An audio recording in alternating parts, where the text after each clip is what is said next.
Pleases the Court, Your Honour, my name is Olivia Linnett, and I will appear on behalf of the defendant, Miss L. Stone. Your Honour, I will note that under Section 13, subsection 1 of the Penalties and Sentencing Act of 1992, a court must take the guilty plea into account and may reduce the sentence that would have been otherwise imposed if the offender pleaded not guilty. Signato versus our decision further supports this, as a plea of guilt is a matter to be taken into account in mitigation. A plea of guilt indicates some remorse on part of the offender, while sparing the community the expense of a contested trial. Your Honour, Ms. Stone pleaded guilty to the offence on the 29th of April 2021. As such, consideration of Ms. Stone's guilty plea must be made when determining the sentence being imposed, as it shows evidence of remorse as she spared the victim and other witnesses from the distressing process of giving evidence and having to relive the night.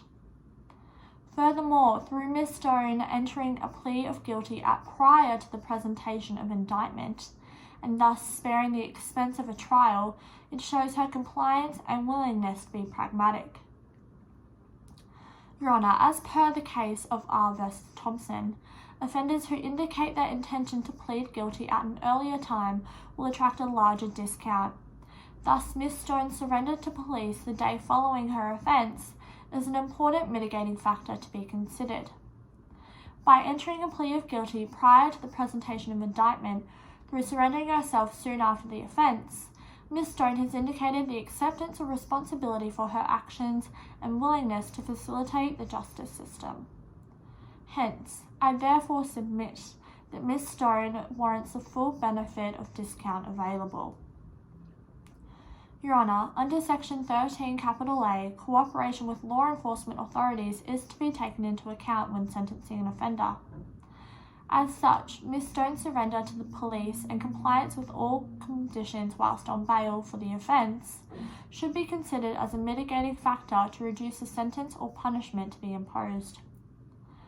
Your Honour, under Section 9(3) ABK of the Penalties and Sentences Act of 1992, the Court must have regard primarily to the risk of physical harm to any members of the community if a custodial sentence were not to be imposed, and the need to protect any members of the community from that risk.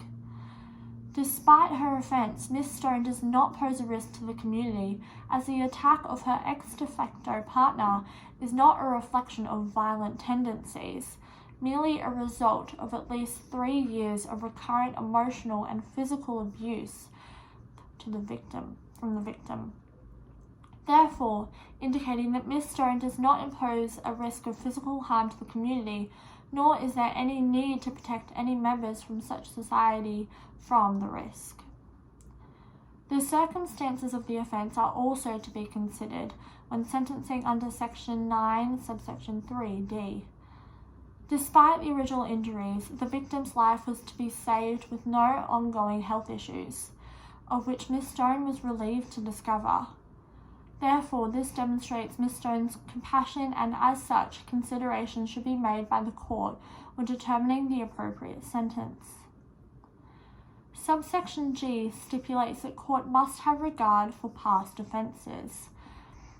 Ms. Stone has no prior criminal history. Further to this point, in addition to Ms. Stone's lack of any criminal offending, there is no history of violence in any of her other relationships, hence providing reasons towards leniency when sentencing Ms. Stone. Subsection H outlines that the character of the offender must be regarded by the court when finding the appropriate punishment. Section 11 of the Act determines matters that court may consider when determining the offender's character. The court may consider under subsection A prior convictions and criminal history of the offender. As previously stated, Ms. Stone has no prior criminal history, thus indicating her good character. Subsection B stipulates that any significant contributions to the community made by the offender may be considered by the court. Miss Stone has a number of written references from community groups with which she works as a volunteer. They describe her as kind, caring, and an assertive person and state that the conduct involved in this offence was out of character for Miss Stone. Subsection C outlines that other such matters as the court considers relevant of which personal circumstances are applicable. Miss Stone is of good character. It is only her significant circumstances of lifelong disadvantage and abuse which left her with a reduced capacity to make sound moral judgments. In R v. Che, it was found that past abuse itself could constitute provocation. This view was further supported in Osland v. R, as the court endorsed the concept of a slow burn loss of self-control. Thus, the 3 years of abuse inflicted onto Miss Stone by the ex de facto may amount to provocation. Furthermore, highlighting Miss Stone's plea permits of a lessened sentence or penalty. Your Honour, this is an important factor as these circumstances mean that Miss Stone may suffer battered wife syndrome and is more likely to believe she needs to seek retribution in response to those who do her ill. Furthermore, providing context for her actions and giving reasons for a merciful sentence or penalty. Any medical, psychiatric, prison, or other relevant report in relation to the offender must be considered by the court in subsection I.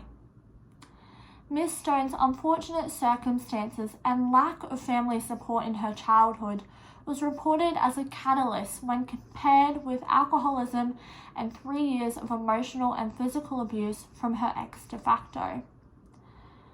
As such, she suppressed her urges to react and began to store that negative energy, emotional energy, up for it to eventually be released, causing to the delayed, premeditated nature of this attack. Your Honour, this provides background into Miss Stone's fragile psyche at the time of the offence, and therefore she deserves a lenient punishment. Your Honour, I point your attention to section 151G of the Penalties and Sentences Act of 1972, whereby a court may make a treatment order for offences involving violence against another person only.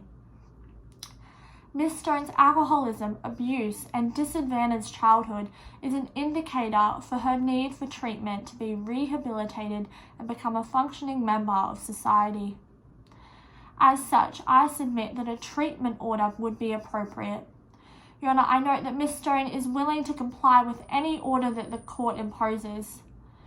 Your Honour, those are my instructions, that she will comply with any order that you give.